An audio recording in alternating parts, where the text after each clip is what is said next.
Welcome to Mind Over Media, where two brothers tackle headlines, hard truths, and hot takes with just enough wisdom to sound like we know what we're doing.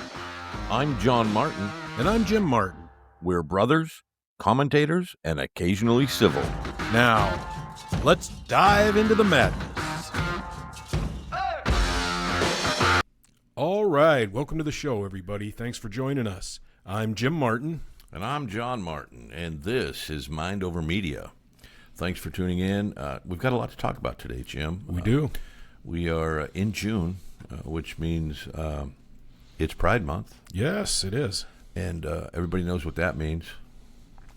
We got to be proud. You have to be. Proud Americans, right? That's what it's about. I think you've got that a little wrong, John. Proud Tennesseans? No. What is it? What are we proud about this month? You are proud that you live in a country where you personally get to celebrate everybody's sexuality. So that's what Pride Month is. So we're celebrating the LGBTQ plus IA WXYZ's movement. You get to do that, yes. Welcome to America. Why? That's interesting, though, Jim, because growing up, sexuality wasn't an issue, and I get that there's gay rights and all that, but I mean, and yeah, you shouldn't treat people differently no matter what. But no matter that doesn't what. mean I have to accept it and celebrate it. You know what I mean? I don't remember Catholic Pride Month growing up, or heterosexual Pride. Well, that's because every month is that, John. Don't you know that? I don't know about all that, but what my question, though, Jim, and it's a serious question. When did we have to be proud of who somebody has sex with? I don't understand that part of it. Well, it makes no sense. I'm perfectly willing to love and accept everybody, but why do I have to have a month where you're telling me that I have to be proud of what you're doing, or that you're proud of it, whether I believe it or not? My question is, Jim, not that they're making me feel proud, but why are they proud of it?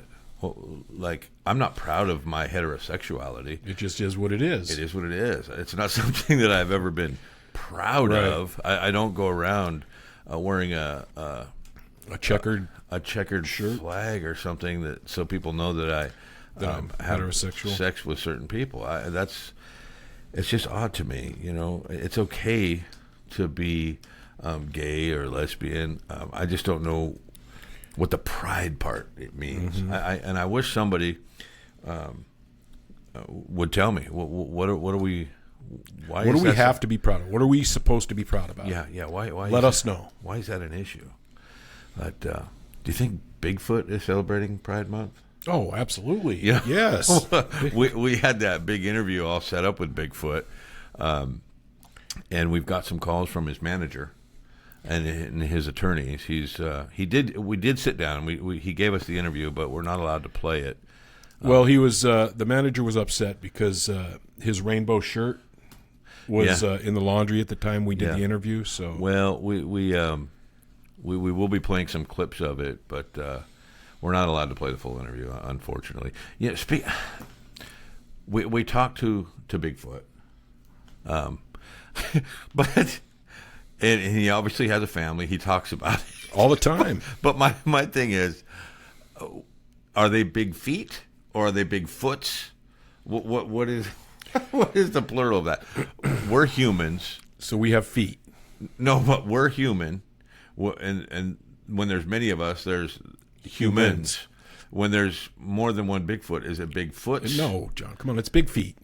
It's the Big Feet family. Big feet. So, when you're out camping, well, it's the Bigfoot family. Yeah, but when the plural of them, it's like the Big Feets. There's not big feet, big feet. You got to watch out for the big feet. True. That's true. That's the double plural, which makes it a negative. Yeah, equity. so that means there's small feet, basically, when you say it that way. Okay. So more than one Bigfoot is big feet. I'm just going to say a family of Bigfoots. Okay. Or Bigfoot. I don't know. How about just the Bigfoot family? Yeah, that's good. But there's just so much to talk about, Jim. We heard the other day somebody on the news. They're trying to bring back the 3 R's in education. Yes, reading, writing. I don't know what else is there that starts with an R. Reading, writing, and arithmetic. But my whole thing is those aren't R's. So well, one of them is. One yeah, of them is. yeah. Well, writing starts with a W, and arithmetic starts with an A. So it would be we're bringing back RWA. Yep. But they call it the 3 R's. And if we're trying to teach our kids, I mean, is that going to be confusing? I mean, we grew up with it, and we always knew what it meant. But even as a young lad, I would always be like, why are they saying arithmetic starts with an R? You know? Yep. And somebody had mentioned that it's not what it starts with, but what it sounds like reading, writing, arithmetic. So then it would be 2 R's and R sounds, right. We're bringing back the 2 R's and the Yep. You know, that's weird to me that educators came up with that, who take so much pride in what they do, and their union is pushing the 3 R's. Unions is another thing, Jim. Yep. You know, we spoke a little bit on Small Town America about why small towns tend to vote the way they do, even with their conservative values, and you know, it was brought up to my attention, and I think it's a valid point that valid point. The unions were big then, especially in a mining town. If you were working in the small town that we grew up in, you were in a union. Yeah, and which brings me to the teachers' union, and God love the teachers. You need them, but do they need a union? Do they need a union? No. Why do they need a union? Does anybody need a union these days? Not these days. Back in the day, it was. I could see why they started the union, but right now it's like the mob. You know? Yeah. I think you're right. I think there was a time for them.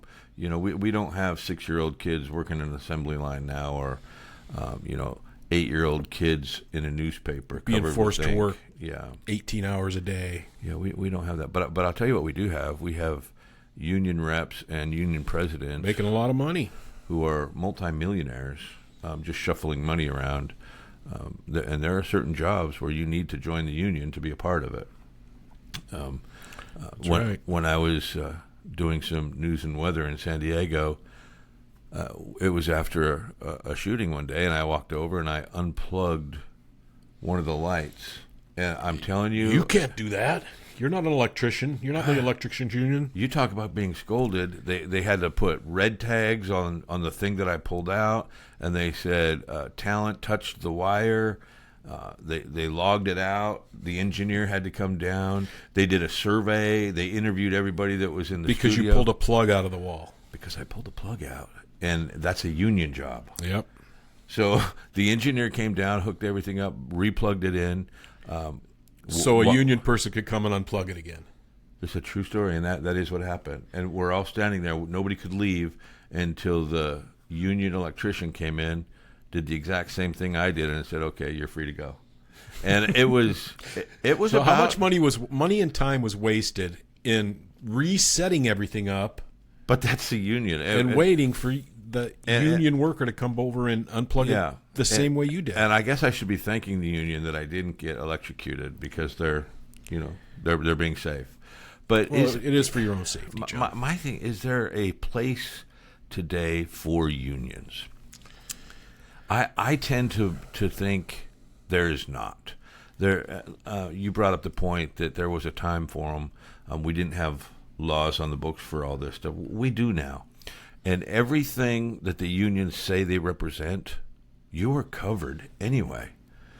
So why should I pay, $37 a month or $45 a month or however much it is coming out of your check, $60 a month coming out of my check, so that I can have the pride to say I got to go to a union meeting this month? Well, I worked in a grocery store, and you had the choice to either join the union or not join the union.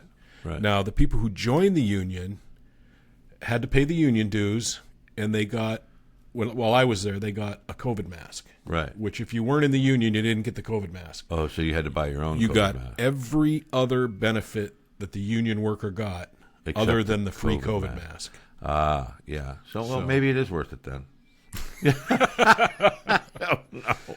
The vacations, the overtime, everything was exactly the same. I think that unions have become a money funnel. You know, they've become a way to take a whole bunch of. Somebody realized, I don't know if it was Jimmy Hoffa or what, but you can make a lot of money. You can make a lot of money being the union president. Yep. And it doesn't matter what. I mean, look at the teachers union. They have so much in with the government, and that's what it is. These union reps talk to the screws government. Everything up, man. And the government will bend over backwards because they can get the money to votes. They want the votes. Money to votes. It's not. It's no longer about safety or issues. It's now about, I'm here. I've got 2 million people behind me that are ready to vote. I tell them to vote. Who's going to pay me the most? Yep. Listen, Mr. Republican, we got offered by the Democrats $1.2 million. Are you going to give us more? Again, I've got these votes behind me. Yep. Are you ready to go? And I think that's sad. We're literally buying votes. Elections, and nobody seems to care about it.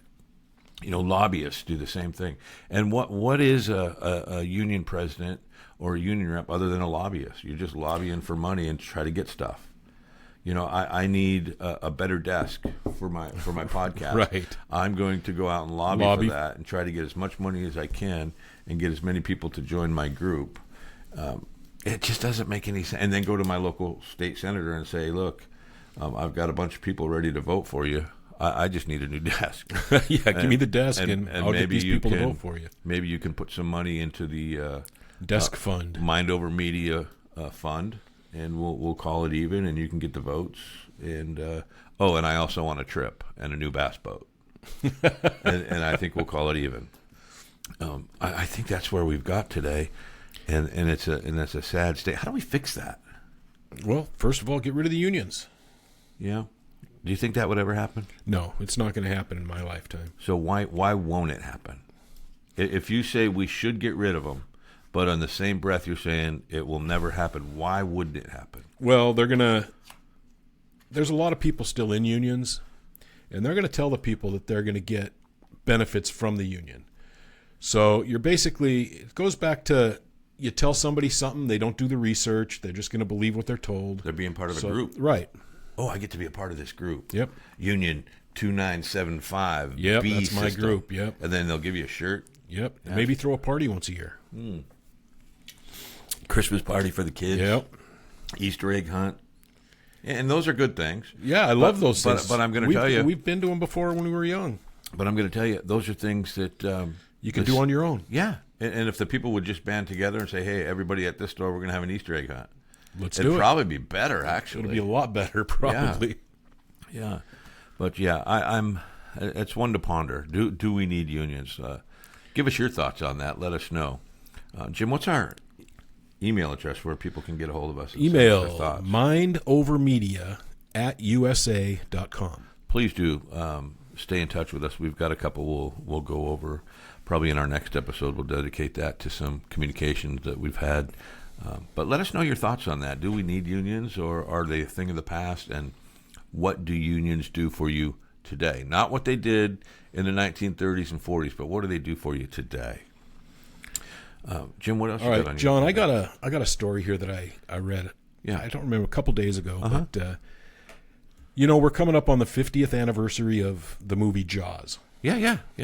And great movie back in the day. Yeah, it was awesome. But we have this guy who, Louis Pugh, I believe is his name. Yeah. And he's an endurance athlete. Okay. And he swam around Martha's Vineyard. First person to ever do it. Yeah. To bring awareness to the plight of sharks. To the plight of sharks? Yes. Well, what, are they dying? They are dying at a rapid pace. Wait a minute. This guy is jumping in the water and swimming around Martha. Is there sharks in Martha's Vineyard? There is sharks in Martha's Vineyard. Okay. They didn't see any sharks, no. Did this guy have a guy with a gun in the back of his boat at the ready? No, what they did was they had a guy in a boat, but they were dropping low-level electrical current into the water. So he's going to electrocute the shark. Yeah, well, he didn't see any sharks, and that's probably because they got electrocuted. Yeah. So I'm going to swim for the plight of the shark who's being killed, and I'm going to electrocute him. Now, they say that the low-level electric current doesn't hurt the sharks. Just makes him mad. But we didn't see any while he was swimming. Does that low-level current make him mad? So they're going to swim away from him and get pissed off and go eat somebody else? Well, you see, that's one of the points he was making about the movie Jaws. Saying that it's a terrible travesty that people saw that movie Jaws and now think that sharks are evil and man-eaters. Well, I'm going to tell you this. You know why people think that sharks are bad and evil? Because sharks eat people. And that's what they do. Sharks are like bears. They're going to eat you. You're on their food chain. Man. If there's that's what it is. two things, I'm not afraid of anything on this planet except sharks and bears. Those two things. You get me near one of those, I'm either killing it or I'm running as fast as I can. And dying. Yeah. But John, listen to this. Listen to this. I'm going to give you a number. Yeah. The number is 274,000 sharks are killed. Give me the amount of time. 274,000 sharks are killed. Every decade? No. Every year? Close. Very close. It's every day. Wait, you're telling me 300,000 sharks? No, don't exaggerate, John. Okay. 274,000 sharks are killed daily. So 275,000 sharks are killed every single day. Yeah, and I did the math, and that averages out to over 3 sharks every single second, 24 hours a day, 7 days a week. Hey, hang on. Let me do some quick math here. So 274,000 a day. Okay. So we are killing 100 million sharks a year. Over 100 million. I think it came out to 100,010,000 or something like that. What are we doing with them? Well, what I think's happening, John, I've never heard of this. People love the fin because it grind it down for an aphrodisiac. Yeah. Well, I tell you, that's what they did with rhinoceroses. Exactly. Is that really what they're doing? No, I just made that up. I have no idea. I mean, 275,000. I did some just now. I looked something up with that because that seems like an awful lot. Yeah, 3 every second. Over 3 a second. So in the time you and I have started this episode, about 20 minutes or so. About 300 or 400 sharks have died. Oh, more than that. That's crazy. You're talking 3 a second. And they're not dying of old age. We're killing Well, them. they may put that in there also. I don't know. They didn't. They never told us how they were dying. Yeah. Okay. So. Well, actually, and let's not mince words here. They didn't say dying. They said killed. Okay, so we are killing them. Yeah. Now, I don't know if it means killed by a boat propeller or caught in a fishing electrical net current. or electrical current from somebody swimming in the water. But they're dying. Now, I will say this. I like to eat shark. Shark is good. But I don't think we're eating 100 million sharks a year. Yeah. But I was in Japan, and I know they like to eat a lot of sharks, so we're probably exporting them. We could probably get a lot of money from them, so anything that where money's involved, we'll overdo it for sure. Well, are the tariffs going to affect those shark deaths? Well, coming our way, well, yeah. I mean, it depends on what part of the ocean you get the shark. So I just looked something up here. You know how many chickens are killed every single year here just in the United States? More than sharks, I will tell you that. I would hope so. I'm gonna guess it's got to be in the billions, maybe 2 billion. 8 billion chickens. 8 billion. That's a lot of chickens, Jim. And just to go down the list here, because I think this is interesting, we kill 214 million turkeys. 214 million turkeys? I think that should be higher. Well, you only eat it twice a year. Now, listen, this doesn't mean I don't like animals, guys. This means I love eating animals. I love eating animals.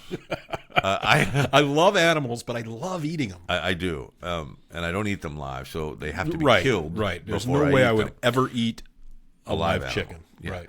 So I just think that turkey number, the 214,000 or million, it's 214 million turkeys a year.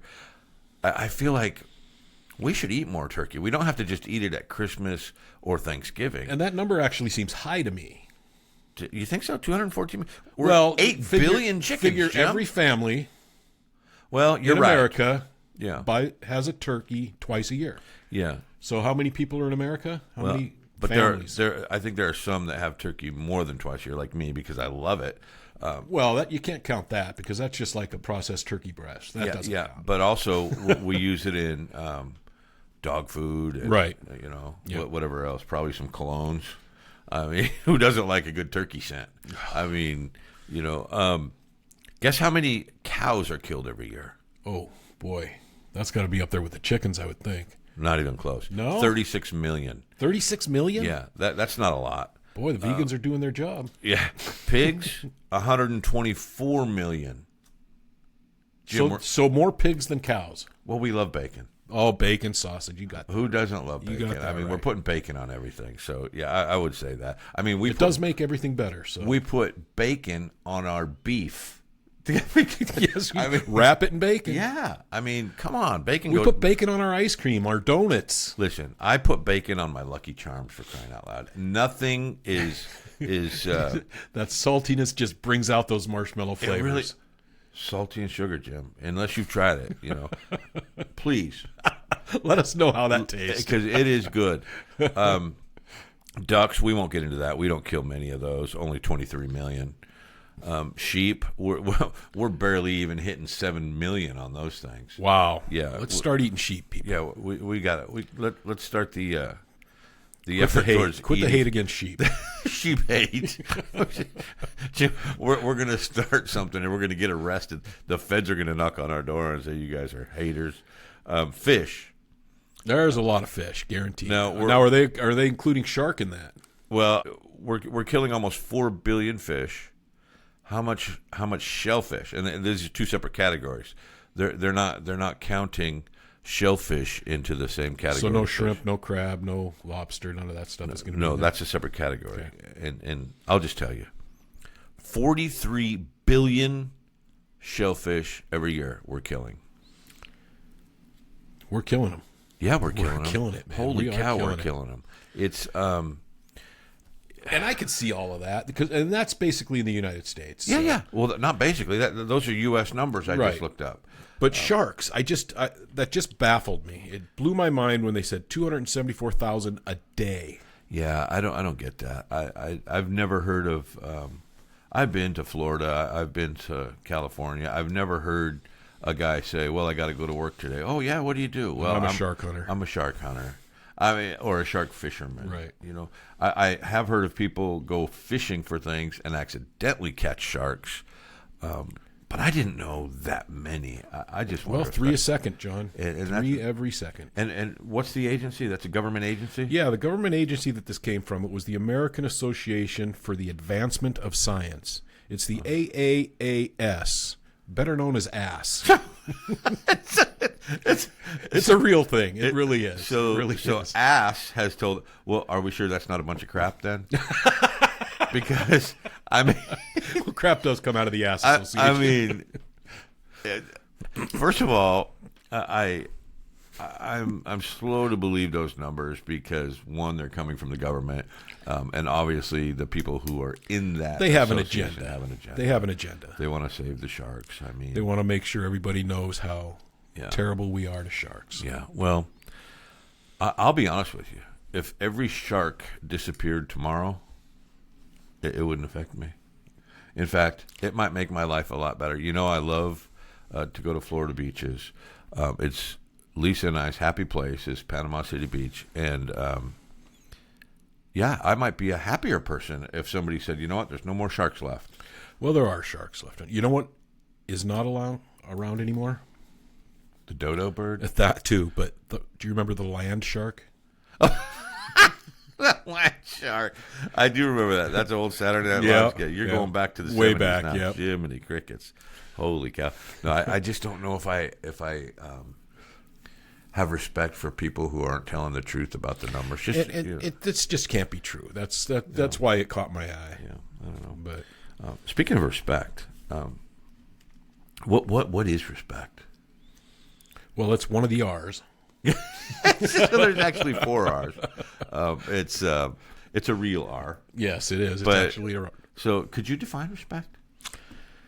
Respect is And here's why I ask. treating somebody With respect. no the way you would like to be treated. Treating somebody nicely. It's hard to treating somebody with respect. But treating somebody nicely, being nice to them. Yeah. And I'm going to tell you, respect is something that everybody knows, right? But I got into a discussion a while back because I'm of the belief, the conversation came up, but I'm of the belief that respect is not earned. You don't earn respect. As a person, you should just automatically give respect. You give respect until they lose. You can lose respect, but I often hear people say he didn't earn my respect. Well, he shouldn't have to earn it. You should just respect is given. And the example I like to give is you're in the street. It's raining. You're about to cross the crosswalk, and there's an elderly lady. And do you go help her? Well, yeah, you're going to go help her because you respect her. Respect your elders. But why should I? They didn't earn my respect. You know what I mean? Mm-hmm. Well, somebody'd say, well, they did earn your respect because they lived such a long life and are. Well, they didn't. But nothing for you. So the longer you live, you just nothing earn stuff? Well, that's respect your elders. Yeah. Well, no. Respect your elders is.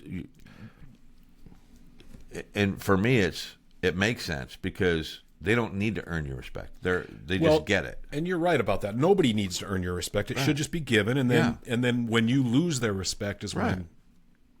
Yeah. No, if I'm helping that old lady across the street and she hits you with a cane, or pulls out a knife and stabs me in the neck, I'm probably going to lose a little respect for her and say, okay, I won't help you get across anymore. the street yourself. Yeah,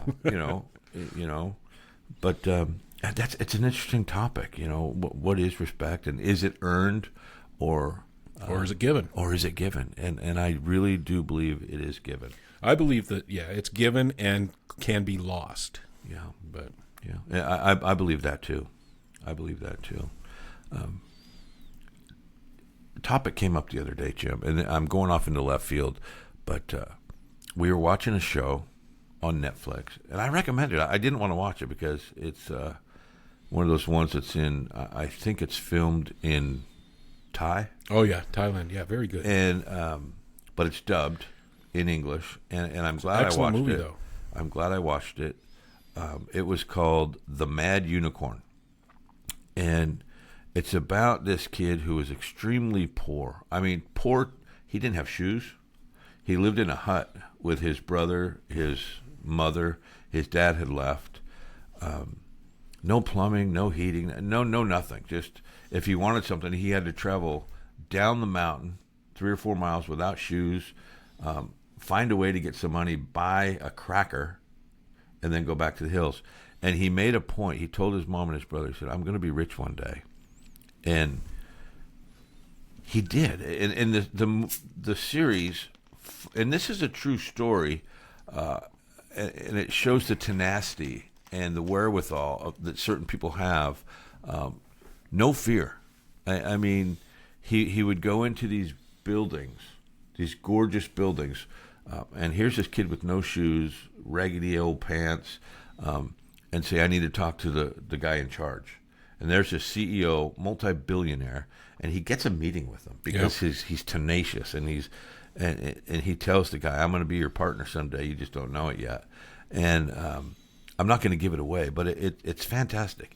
And as I'm watching it, I'm not only amazed by his story and the fact that he was able to do this, it did bring a tear to my eye every once in a while, because it's just such a heartwarming story. Good. It's a good story. And you hear about it all the time, but the way this was, it's an amazing accomplishment. Where he started and where he ended up, it's a great story. And what he does with his money, I mean, he's just a good guy.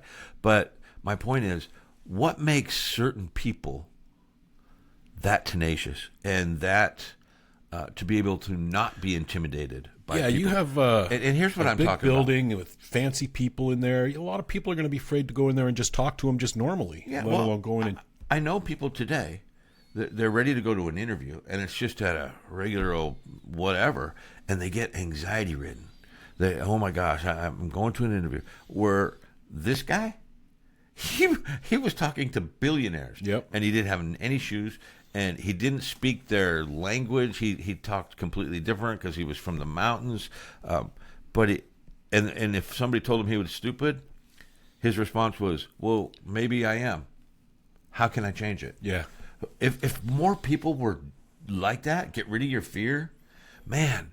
What is that something you're born with? What couldn't we do? Yeah, is that something you're born with, or is that something you learn by observation?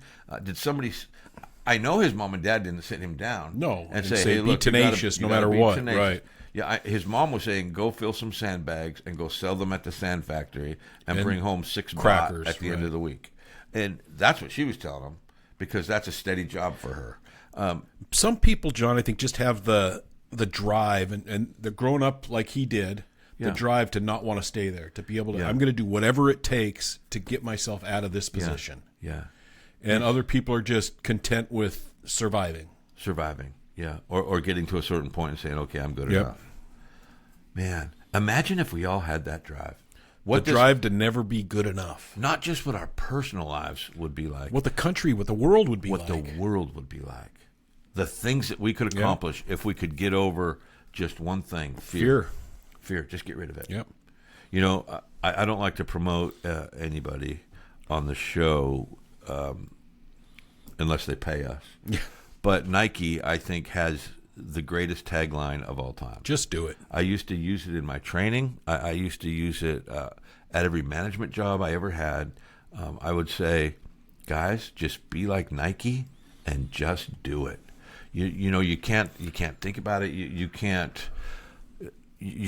Well, I just got to. I'm going to do it tomorrow. I'm going to do it next week. No, just do it. Yep. If we had that attitude to just get out there, be tenacious, have no fear, and just do it. Man, what could we accomplish? You know. Well, look at Elon Musk.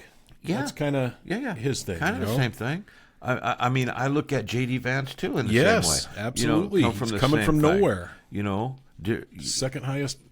Yeah, it's absolutely amazing the things that you can do, and there's so many examples. That's just a handful. There is, but there's so many, and why don't we look at these examples? Because everybody like me, I mean, we look at it and go, "Wow, why didn't I think of that, or why can't I do that?" And you don't have to think. The kid didn't think about anything. No, he did was he went in and had the tenacity, no fear, no anxiety. Go talk to these people. Just to talk to these people, and found a way. But it really is. It really is amazing. I just think, would we have homeless people if we thought about it like that? Well, if a homeless person probably wouldn't be homeless if they thought like that. Well, yeah. And that gets back to the question, why are people homeless? Because a lot of people that's what they choose. Yeah. You know, it's interesting because when Lisa and I were living in Reno, there's a huge homeless population there, to the point where they've taken over the parks. They allowed them to start sleeping in the park, and then they allowed them to start putting tents up in the park. And then it became to the point where I didn't even want to bring my granddaughter. You couldn't go to the park because because it was all tents. You know, and it's sad. Homeless camp. It really is sad.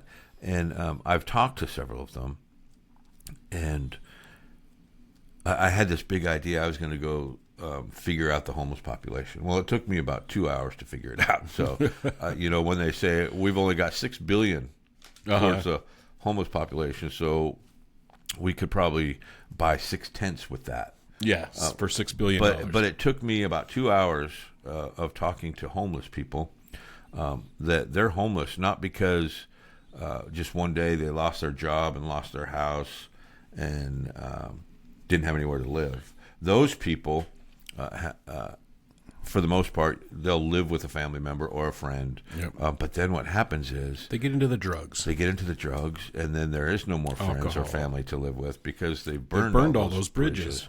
And they could find a place to stay, but their more important objective is to find that next fix. So we need to. That's a problem that has to be fixed before we think about fixing the homeless problem, because there's always going to be homeless people. Yeah. They just don't. They don't have the drive that we talked about, or even an inch of that drive. They don't. And they may have before. Maybe. And sometimes the drugs bring you down, and then you're just... That's your life now. That's who you are now, right? It's not unusual to see people driving these bicycles with their tents, and they all have animals. Yeah. Yep. It's nothing to see homeless people in Reno with two or three dogs. Yeah. I'm thinking, wow, yep. You can't feed yourself. But you're going to have a dog. Yeah. It's very interesting. Very interesting. But... it's a problem that's never going to go away, especially with the way people are wanting to make everything legal. And I know you're on that side too, where you think, look, make everything legal. I don't see why not. I mean, alcohol's legal. Why not make all drugs legal? I consider myself a conservative, but in a lot of ways, that's one of the places we disagree. Yeah, and we do. But why not make it legal, Jim? What's it going to hurt? I mean, look what it hurts. It hurts families. It hurts individuals. I mean, it's just... Yeah, but do you think if you legalized heroin, that all the kids in high school are going to die from heroin overdoses? I think more people would start using it. Yes, I do. How many people in high school die of alcohol every year? And like I say, if alcohol was just today, it would be illegal. It would be. Do you know how many people drank alcohol during Prohibition? A lot. More than drank after Prohibition stopped, because the aura was gone. The speakeasies were closed down. Well, no reason to have a speakeasy now. Right. The fun is gone. We have a situation that we can look at. The marijuana, it's legal almost everywhere now. Yeah. And I'll tell you what, I was in Vegas when that happened. Yeah. And it is so prevalent now everywhere you go. Yeah, it smells like everywhere a weed factory everywhere. It's every store you go in. No, I hated it. No, just because you hate it doesn't mean it shouldn't be legal. Well, it's not. No, I get that, but I think it's got the negative effects of... What, the smell? No, a lot of people don't like cigarette smell either. And it's illegal, isn't it? No, it's legal. No.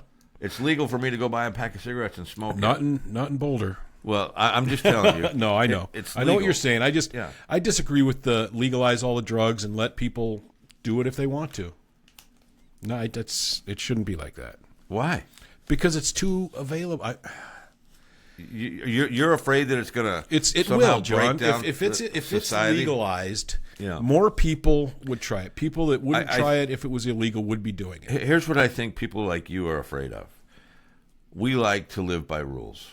We need rules, and we like structure. And once you start tearing down that structure, then it's and I get it. I'm with you on some of this stuff. Once you start tearing down those barriers, then it's easier to tear down the next barrier. Then the next barrier comes down. Next thing you know, there's no laws. And they say, well, I like to kill people, so we should just make that legal.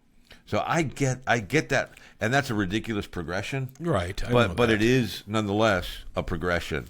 And I see where you're going with that. I just don't see where you can think that if it's legal, not more people are going to try it than if it wasn't legal. If it was legal. Well, they may try it. But I don't think that there any more that are now. If you think that a kid can't get any kind of drug he wants right now at school, you're crazy.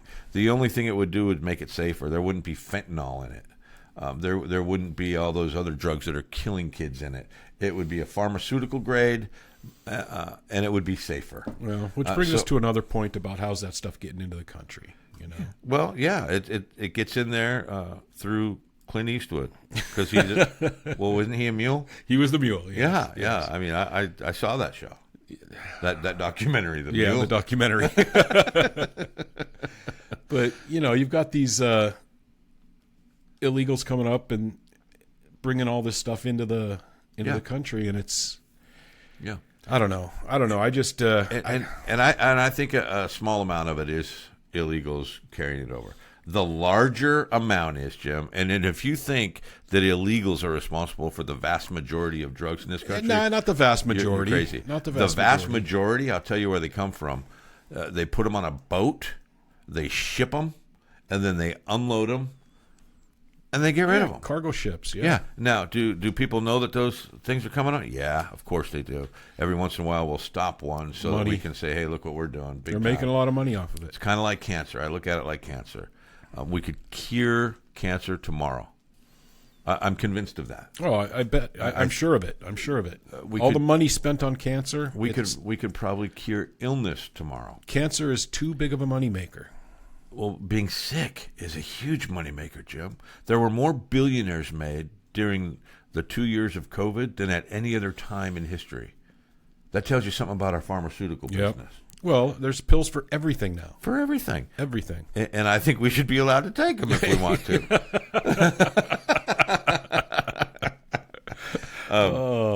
I do. That's something that I'm passionate about. I mean, if somebody wants to be a pillhead, go be a pillhead. That just means you're not going to work. But I do believe he shouldn't be subsidized by the government or by me. I don't want to pay for that guy's habit. If you're on any type of welfare or state program or anything like that, there should be drug tests. Yeah, listen, you want to be a heroin addict, you want to be a pillhead. Go right ahead, but you're not pay for I'm not paying for it. You want to go to rehab? Great, go to rehab. I don't want to pay for it. You want to experiment, have fun, go ahead.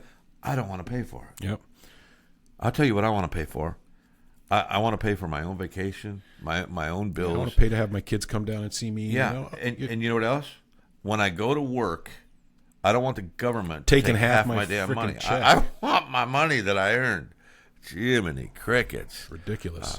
What else you want to talk about, Jim? You got me all riled up about this. Well, let's talk about the ICE operation in Massachusetts. Did you hear about that? What happened? There was the largest ICE operation in Massachusetts just happened. It was over 1,400 arrested. Wow, okay. Now, how many of them are illegal? Well, 1,400. No. How many? No, they are all illegal. I'm just kidding. Yeah. But how many are criminals? Probably 1,400. No. It was over half. Half were criminals. Well, there you go. So they're doing their job. They finally doing their job. Yeah, they should be doing that. Now you have the upper government of Massachusetts fighting this. Let me just interject this. You said they arrested 1,400 illegals and half of them were criminals? Half of them were. Well, they're all criminals because they're all criminals. here illegally. Yeah. Right. Right. People don't realize. Wait, that's no. crime. Let me restate that. Yeah. Half of them had criminal convictions. Okay. Half of them had criminal convictions. Well, now 100% of them have criminal convictions. Well, now they do, yes, because they got convicted of coming over illegally. Yeah. Which is a crime. You may disagree with it or not, but it is a crime nonetheless. Some people might thinking that jaywalking, I'm just jaywalking, but it's against the law. You do it, you suffer a consequence. You know that there's a cop right there. I'm going to walk across the street and I'm going to get a ticket. Well, be prepared to pay the consequence. I'm coming into a country illegally. Be prepared to pay the consequence. It's illegal. You may not like the law, but it is a law. Yep. So, yeah. Oh. And the saying, no person is illegal is not true. Yeah, of course. Because there's 1,400 of them right there, yep. Too many crickets. So, wow. But anyway, you were talking about the governor of... Yeah, they're just, they're fighting it. They're trying to get them... Well, aren't they one of them sanctuary places? Yes, they're a sanctuary state, sanctuary city, sanctuary hours. Which is kind of weird. I remember growing up in the great state of Montana, there didn't used to be a speed limit. You could drive as fast as you wanted. The Montana Bond. Yeah, there was as fast as you wanted or as slow as you wanted. They were our roads, and we could do what we wanted on them. And then all of a sudden, the federal government said, you have to have a speed limit. You have to do 55. Or you're not getting any road funding. Any state funding. And they caved. Oh, of course they did. So, of course they did. I mean, I don't understand about the we're going to cut funding off and we're going to do all this. It worked back then. It doesn't work now. Because if you're a sanctuary city and you tell them, well, we're going to cut your funding off, they just say, okay, that's fine. And then the governors find another way to fund money in. But the government should stop giving them money if they're not going to follow the laws. 100%. And I don't mean some money. All of it. All of it should You be don't shut get down. any money coming into your state until you start following the Constitution, the laws. Yeah, you are a state and you have your state's rights, but you are part of a country that has a federal law, and you must adhere to those federal statutes. Yep. And if you don't, then you're not getting your money. You're not or try to secede, and you can do whatever the yeah, hell you want. live as your own country. Do whatever. In fact, that might be a better thing to do because then they'd fail, and they'd all get wealthy because the United States would give them as much. Well, money that's as they true. wanted. That's true. Yeah, because we are funding everybody. Yeah. So that everybody except us. There is that. Yeah, that is true. What else, Jim? Here's something that really bothers me, and I don't know. This is going to be a segment. Something that bothers me. Well, that'd be a 10-hour segment. Oh boy, do I have some things there. Well, this thing really does bother me. I hear people say, "Hey, how many kids do you have?" "Oh, I've got 4 kids and 2 stepkids, and we do this and we do that." And then they say, "Oh, I don't have any kids. I have fur babies. I have, my kids are my dogs." I have 3 babies. Or I have 3 babies, but they're fur babies. and I'm a mommy. I'm a dog mommy. I'm a dog mom. No, you're not. You are. There's no You're a possible pet owner? Listen, if you're a dog mom, that would imply that you somehow had sex with a male dog going on there. with a male dog and gave birth to a baby dog. You are not a mom dog. You own an animal. Mom dog. That's what that is. And I don't know why this bothers me, but yeah, pets can be part of the family. But you notice I said pets can be part of the family. They are animals. And the thing that should come first is human beings. Human lives should always take priority. Always. Human first. But we play these songs, in the arms of an angel, and then we show a dog with one eye or a 3 dog legs that got run over by a railroad train and it has 3 legs. And that brings me to a point. People will help an animal before they'll help a human being. It's really sad, isn't it? Isn't it? It's really, really sad. And listen, I love animals. And I would help an animal. I own animals. But if there was a dog in the ocean drowning next to a kid in the ocean that was drowning, or an adult in the ocean that was drowning, I would save the human first. Well, yeah, absolutely. Any human should take priority over any animal. Yes. I mean, any animal. Yeah. Because I'm going to tell you the truth. Every dog that's out there right now that's owned by somebody would not be here if it wasn't for humans. Oh, they're all from wolves.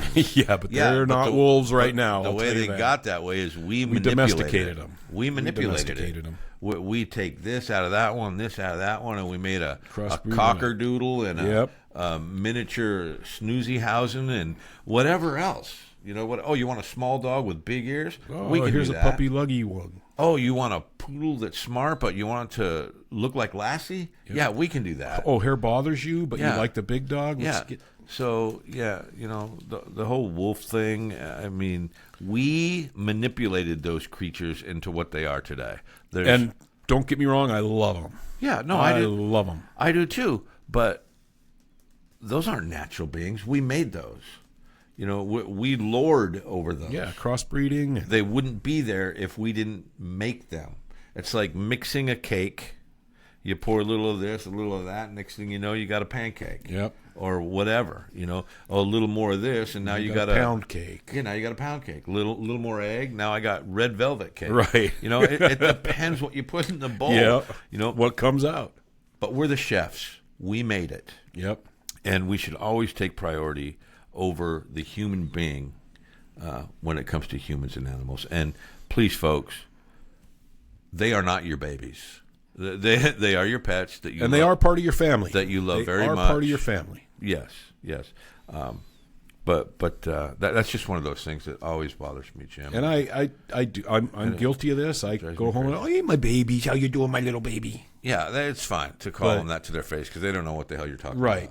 But when you tell somebody who asks, "You got kids?" and yeah, I got kids. Well, And then you say, well, do you have kids? Why are you asking? Well, I got 4 fur babies. and then they give you all the reasons why they didn't want to have kids, but they're it just drives me crazy. It drives me crazy. That's substituting for their kids. There's so many things that I want to talk about that we'll talk about on the next show, but I think we'll wrap this one up here. Yeah, wrap this up. Let the people go. And guys, please Thank you for watching, guys. Thank you. Yeah, really. Thanks for watching and thanks for listening. Give us a shout out. Jim, what's the email? Email mindovermedia@usa.com. Yeah, or you can hit us up on Instagram, Facebook, X. Send us questions. Send us, anything. You want to just tell us how we're doing. If you think we should stay away from a topic or if we offended you. Let us know that. Let us know. And then we can call you a baby and a whiner on the next episode. Anyway, give us a shout out. Let us know how we're doing. I appreciate it, guys. Thank you. Talk to you soon. Bye-bye. Anyway, the fur baby thing.